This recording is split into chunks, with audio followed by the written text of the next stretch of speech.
Jesus, ele era um homem de oração. A Bíblia nos diz que no começo do seu ministério, ele está indo se batizar.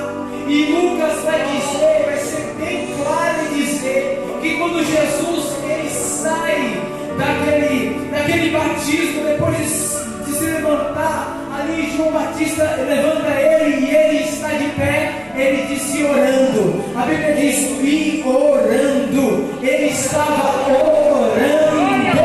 E quando ele estava orando, ele não somente estava orando, meus irmãos, ele estava rogando ao Pai. E Deus respondeu com os céus abertos.